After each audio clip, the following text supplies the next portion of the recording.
y por su atención.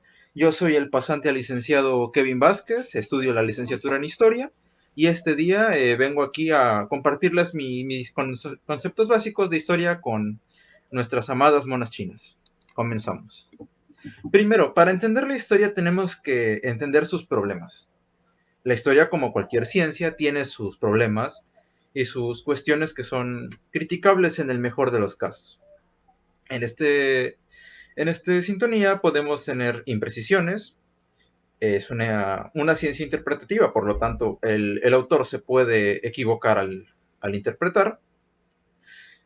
Imposibilidades. Las imposibilidades se basan en cosas que de plano no pasaron y terminaron inventándose. La manipulación política, que alguien de arriba meta la mano dentro de los libros de texto y escriba la historia, llevándonos a este viejo dicho de los vencedores. Y la manipulación interpretativa, que es algo más del autor.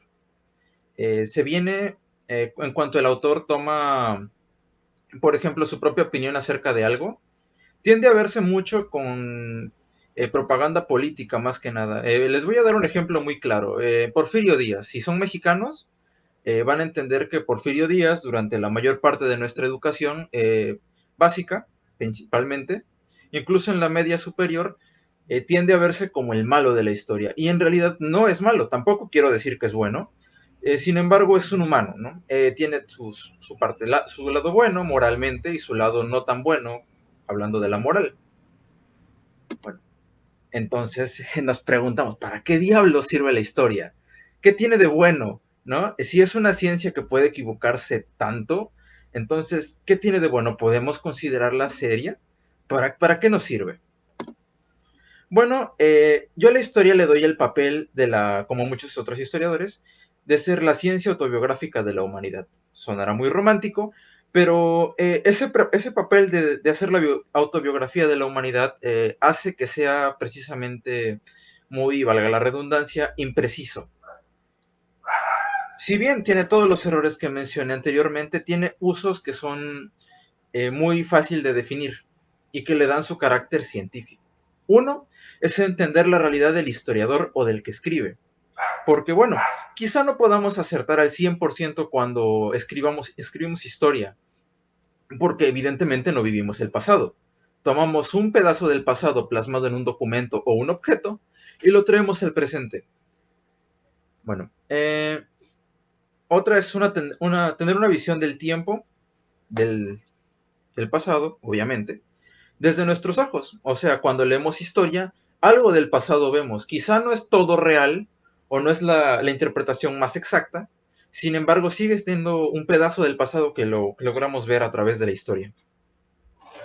Y que sin duda tiene un método. Y bueno, el final es un poco más trabajo de los que son considerados futurólogos. Si a alguien le interesa el término, puede investigarlo por su cuenta. O podemos verlo más tarde en el stream si quieren. Bueno, en este caso, se busca crear una estrategia de solución a ciertas problemáticas o situaciones parecidas a cosas que pasaron en el pasado. En función de esto podemos hablar de guerras, de cómo se atendió a la población en desastres naturales y evitar las consecuencias trágicas que eso, lo más posible. Evidentemente no siempre va a ser posible hacer un daño colateral igual a cero, pero se evitará todo el que se pueda. Bueno, en este caso, la historia siempre dice la verdad. Como dije, no. No, la historia no siempre dice la verdad y bueno, tengo que decirlo. Lo científico de la historia no está en el hecho de que sea verídica o no al momento de plasmarla, sino en que tiene un método que se debe seguir con mucho, mucho rigor. Como cualquier otra ciencia, tienes una serie de pasos que tomas y que te llevan a un resultado final. Ese resultado final es lo que podemos considerar real del historiador, no de la historia, porque siempre tiene un porcentaje de malversación. Esto es malo, sí y no. Como les dije, el historiador escribe desde su propia realidad y si el historiador tiene, por ejemplo, algo en contra de Porfirio Díaz, que es el ejemplo que les di hace rato, hablará mal de él. O si ama a Porfirio Díaz o es su pariente, hablará muy bien de él. Sin embargo, el método lo obliga a ser objetivo en ciertas cosas. Por ejemplo, hay eh, cosas que evidentemente no se pueden decir, como eh, abogar por la inocencia de personajes, porque eso es malo. No podemos decir que es bueno o es malo, simplemente es. En fin, la historia dejó de ser absoluta desde que la historia universal fracasó. ¿A qué me refiero con que fracasó? Es imposible, prácticamente, hacer una historia total o una historia universal. Después de esto han surgido ciertas historias especializadas en algo. Por ejemplo, la historia cultural, que se basa en estudiar la cultura, que es un tema súper amplio. La historia política, que se centra, no hay que ser ingeniero para saber a qué se refiere. La historia económica, etcétera. Cantidad de subdisciplinas. Entonces, con el fin de dejar esta verdad absoluta de lado, porque es imposible llegar a ella. En cambio, el método es el parteaguas de la cientificidad en la historia. El cuadripartidismo es lo que nos daba estos periodos marcados por la historia total, de, por ejemplo, Edad Media, Edad Clásica, Edad Antigua. Y bueno, desde mi punto de vista, de gente que estudia historia y que pretende ser a futuro cercano, un profesional de la historia, les digo que esto no es posible. El cuadripartidismo en el que vivimos, entiéndase por esto la división de la historia por etapas, da una idea errónea porque, bueno, alguna vez algún historiador me dijo en una clase, ¿qué es lo que hace a un hombre posmoderno posmoderno? ¿Puede un pensador de la antigua Grecia ser un hombre posmoderno? Y bueno, en mi visión cuadripartidista de entonces dije que sí. Dije que no, perdón. Él me sacó de mi error y me dijo, no, sí es posible, porque muchos de estos escritos son resultado de lo que este hombre dijo hace 1000 o 2000 años o 3000.